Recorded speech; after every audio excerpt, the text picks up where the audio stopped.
Hello there, my name is Nifemi Onibio, and I'll be doing a quick review on a movie, a Christian movie that is currently making waves in the movie industry and has over 2 million views on YouTube. So join me, let's go. Suddenly, suddenly, suddenly, Hey, me or Kuku Sheshe. suddenly, Me or Kuku Sheshe. suddenly, I want to go deeper. go deeper, Papa. Hey, are you ready for me? You want me to prophesy? You want me to go deeper? Okay, now I enter your village. I get into your village now. In the front of your father's house, there is a well. Yes, sir. And by this side, there is a tree. Yes, a country. A tall tree. Ah, how did I know? I don't know. You are a prophet with address. You are not a Sunday school teacher. Prophesy, my father. Welcome back. First, I'll say that is one of the most funniest scene in that movie. And for some of us who have seen that particular scene, you know the movie I will be doing a review on already. But just in case you haven't seen that, the scene is actually from Prophet Suddenly, produced by Mr. and Mrs. Ojekere, aka The Willows. Before I dive in, please do well to like, subscribe, and share. Thank you very much. First off, the movie premiered on May 21st, and within a space of 1 month, it has over 2 million views. I think last week it actually clocked 2 million plus views, and believe me, it deserves it. It really deserves it. So for you who haven't seen the movie, kindly go and check it out and thank me later. So today my review will focus on just 4 characters in the movie, and I'll be focusing on their loopholes which gave the devil an entry point into their life. Although 3 people actually had loopholes, but the other, I'll tell you why I added him to the list of those that I'll be reviewing today. So the characters are, drum roll. First person on my list is the prophet, Mr. Michael. Second person on my list is his wife, Mrs. Joy. Third person on my list is Apostle Aramel Saye. And the fourth person on my list are the members. So what I'll be doing is I'll share my opinion on the loopholes that made the devil have an entry point into their life. And I'll also be sharing the lessons that I got from the movie. So the first person we'll be looking at is the prophet who has an address and who is not a Sunday school teacher, Mr. Michael. Anyway, I'm still trying to think of how a Sunday school teacher kind of thing correlates with it's just really, really funny and weird. So first on my list, where I would say gave the devil an entry point into the life of Michael, is the fact that Michael, from the beginning of the movie, you see Michael staring at his phone and looking at the pictures of men of God, and you see him admiring their shoes, their wristwatches, and all that. This now shows that Michael seriously had an obsession with material things. And also you see him shouting, I must do ministry, I must do this, and all just because of what the men of God he was staring at wore and what they were putting on, which really shows that he had an obsession with material things, which is one entry point for the enemy into his life. My second point is, you will notice the close companion of prophets, that's Michael. He had a very close friend called CK, who happens to be a chronic womanizer and who was an unbeliever, which really makes me question the integrity of prophet, because from the story we see that he had a church before which closed down. So if you were a pastor before, how can your friend be a chronic womanizer? Should we say probably because they are colleagues, but there were other people too in the office, so why did he choose CK? And again, he took his bedroom issues to his friend who is an unbeliever, and it made me really question what he was expecting his friend to advise him on. Should he tell him that, go and pray? No, he would definitely tell him what he feels he should do. And definitely, we found out that the advice he gave Michael was so not right, was very wrong. And this really shows the word of God that says that evil communication do corrupt good manners, and the manners of Michael was corrupted. How? CK influenced his decision. He influenced his decision to cheat on his wife. He also influenced his decision to open a church when he started manifesting in the gift of the prophetic. So we see that CK influenced the life of Michael so much, which is another entry point for the devil. Now the fourth point, the third point is, now this is where I would say it is safe to say Michael called God and God didn't call Michael, because we see Michael trying by all means, wanting to raise money to open a church. My God, is the church for you or is it for God? Like, it was really surprising, and it made me really, like, that particular point is really funny, because you hardly see people saying, oh, I chose to be a pastor. You hear something, I was a businessman before God called me, I ran like Jonah, but the will of God must prevail, and that, like that. But then you see Michael wanting to do ministry so bad that he worked on a Sunday. This is another reason to question his integrity as a pastor, because we know that pastors take Sundays seriously, and all Christians do take Sundays very seriously as one time to fellowship together and worship God. And we call Sunday a Sabbath day. So why will he forfeit church for work? Because he's trying to raise money to help God build his church, which God didn't really send him. And this is where we question if God really called him. And that's why I said before that Michael called God and God didn't call Michael. I think that's it for the loopholes that made the devil have an entry point in the life of Michael. Now I'll be focusing on the consequences of his action. What did he lose? Well, Michael lost a lot. Michael lost a lot. One, he lost his son. He lost his wife. He lost his friend. He lost his job, and he lost his sense. This is to tell you that nothing the devil gives you lasts forever, and there's always consequences for every decision you make. Because nobody really forced Michael. He decided to go into what he wants to do. Although there were people that contributed by influencing his decision, but he chose that way of life. And again, there was an offer to repent, but no, he wouldn't hear of it. He still wanted to enjoy the big life, and then it cost him big things. So that's the consequences of Michael's action. Now moving on, we'll be looking at the character of Michael's wife, Mrs. Joy, aka First Lady. For me, I would say Mrs. Joy failed in her responsibility as an helpmate. She failed. How? Okay, we see that on 3 different occasions in the movie, she denied her husband Congress. Yes, and we all know that Congress is like one of the most vital parts in marriage. It's one of the key points in marriage. And even the Bible advised that even in a case of fasting, in a case of abstinence, you shouldn't do it for too long, lest you give the devil the space. This is where she gave the devil a chance to enter into her home. She gave the devil a chance to enter into the life of Michael. She gave the devil the chance to enter into our own life and destroy her home. Because although we'll look at the consequences of her action later on, but yeah, I will say it again, she failed in her responsibility as an helpmate. Secondly, I would say she failed in her responsibility as an intercessor. Yes, she failed to stand in the gap for her husband. Because we see in the movie that on several occasions, the Lord gave her warnings because she had dreams. She saw things. She saw what was literally happening, but she ignorantly ignored them.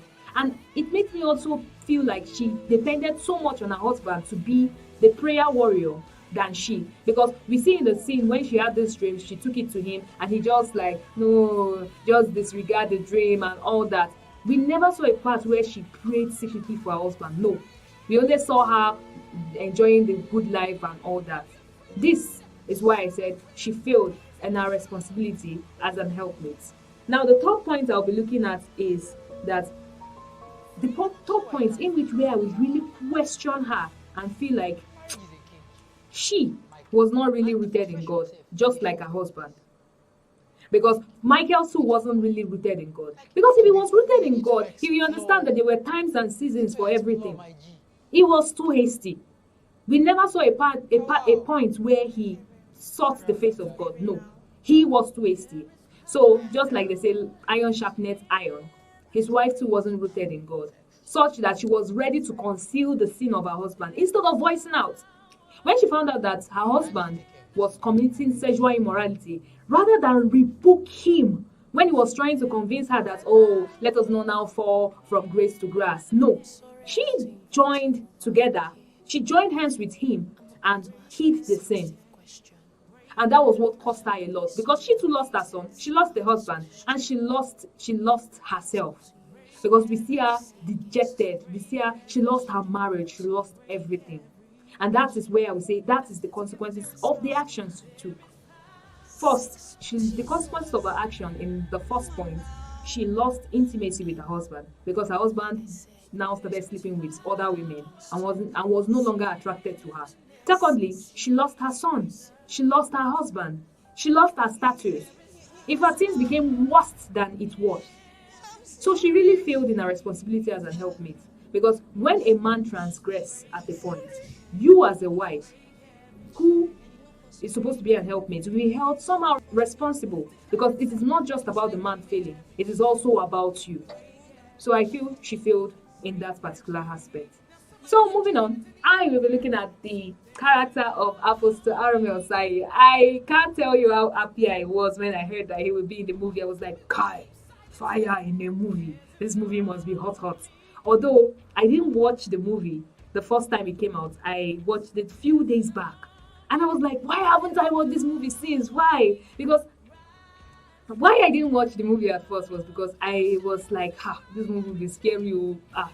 From the trailer, you get sounds and this and that. I was like, Kai, oh no. I was really reserved. I didn't want to, but I'm glad I did.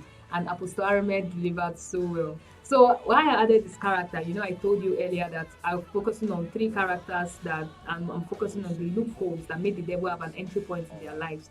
So for Apostle Arome, I am not looking at loopholes. I'm actually looking at loopholes that he avoided. Yes, because we see Michael going to his office, proposing to him to be his spiritual father, and trying to use money to buy Apostle Arome's attention. But we see him not even giving attention to it. And one part that really got me laughing was the part where Michael was like trying to show him how popular he was in the city. I was like, yeah, I'm a very popular man of God in this area. Haven't you heard about me? And I was like, no, I haven't. And Michael was like, what? You haven't? I love the fact that he did not give him that attention that Michael needs. Yes. And we see him rejecting the check and also calling him back when Michael forgot, come and take your check, Oga, I know you. And it was really, really fun watching that particular side. And that was a loophole that Apostle Arome avoided. And this really showed that he was truly a genuine man of God. It was impressive. And this goes out to everybody that money can't buy you everything.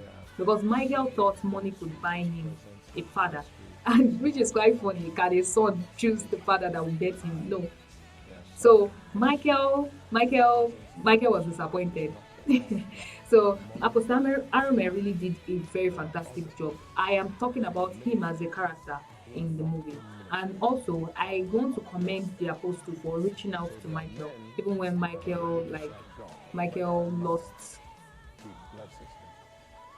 I want to really commend the apostle for reaching out to Michael, because we see when Michael had lost everything, we see him reaching out to him and telling him you still have a chance to make it right. And although Michael didn't take it, but I'm glad that he reached out. And this tends to show that this is the character we ought to portray as Christians. And this is also the character of God, that God will not give up on you no matter what. He will always still reach out for you to make it right. Just like he said in the Bible, that the Lord does not want sinners to perish. It really shows that God will always be there to reach out to you. And it also shows we as Christians to reach out to our Christian brothers and sisters. If you can't reach out to if you can't reach out to someone that's backslided, like physically, try reaching out via prayers. The Bible said the heart of a king is not in his hand, it's in the hands of the Lord. And like what are eternity to whatsoever will he choose? So you can reach out via prayers and still reach out physically. You never can tell. You might just be the missing link to bringing that person out of the trouble the person is facing. So the last on my list are the members. Now you might be wondering why I chose the members as part of the characters that I will be focusing on. Now, there was no particular member that did this or did that, but the lives of the members really shows the life of we as an individual who would prefer to get people prophesy to them than to actually hear God for them own by their than to actually hear God for themselves. Now we see the lives of the members. In fact, when he like within a space of in fact, you will see in the movie the queue that were lining up for a prophet to prophesy to them. And it had a lot of consequences on them later on because we see the life of the members being financially exploited because pastor collect money to prophesy to them. We see them being like for the females being sexually assaulted. In fact, why I said sexually assaulted is because I feel they did not willingly sleep with the prophet. One of the women that the wife confronted made mention of him forcing her in the office, which shows that they were sexually assaulted. You see teenagers being sexually assaulted, you see married women, you see single women. In fact, and the worst part is that it was not just for pleasure alone. They were used as sacrifices to service the altar of Miokusheshe. Miokusheshe, for those that have not watched the movie, is actually the familiar spirit. Although I would have pointed light on her, but I just feel these four are actually very important. So we also see like them also being used as the sacrifice also because apart from the ladies that I slept with, other members lost their life in the crash when Michael was seeking more power.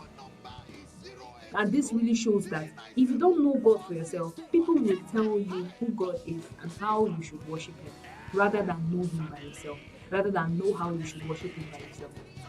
So, with everything said, that is the end of my review on these four characters. Now I'll be moving on to the lessons that I picked. And I listed about 5 lessons that I picked. The first one on my list is know God for yourself. Know God for yourself. If you know God for yourself, someone will not come and tell you something else about God.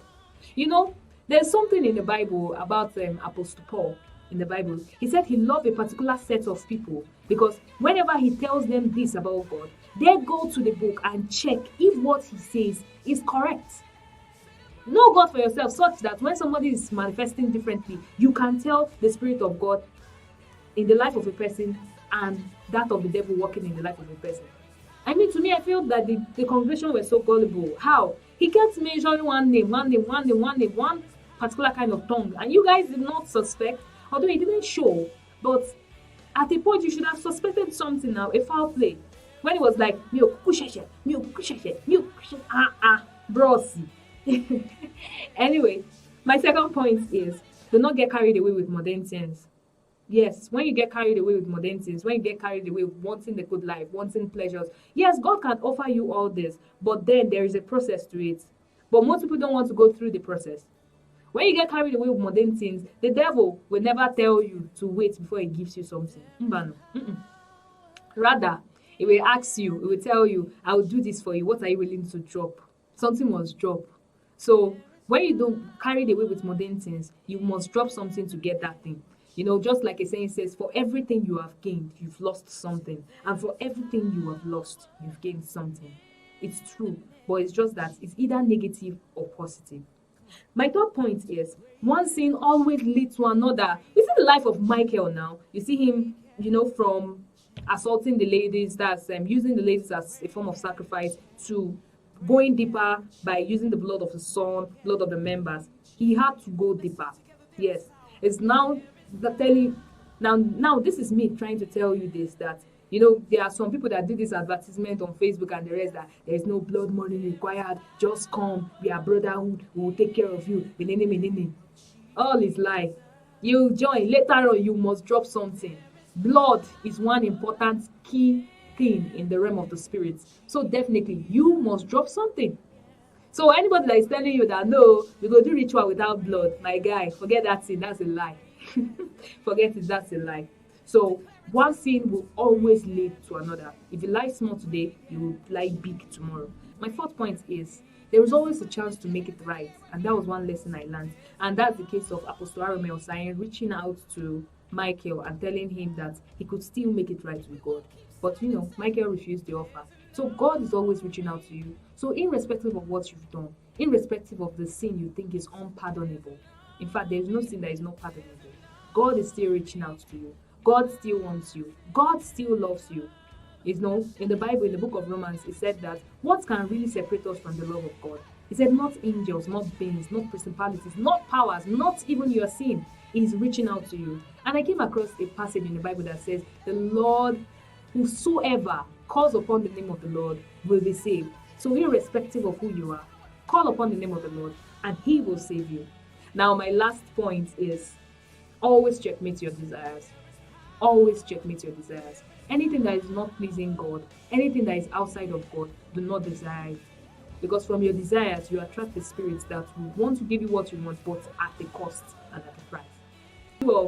Sometimes you'll be watching a movie and you can't hear what they are saying. There was no issue of that. So a big kudos to the Willows and a shout out to them. So by the power vested in me by myself and I rate Prophet Suddenly a 10/10. Kudos to them and a big ups to them. So thank you very much for watching, and please don't forget to like and share your thoughts on the review that I just made. What do you feel was missing in it, and what do you think should be added? And also share what you learned from the movie for those that have watched it. And for you that have not, kindly let me know why you haven't watched the movie. I mean, why haven't you watched it? Try and let me know. Please let me know why you haven't watched it. And also, you can let me know what other movie you would like me to do a review on. So this is me saying thank you so much for staying to the end. I really appreciate your time. My name is Nifemi Onibio, and until next time, stay cool and stay blessed.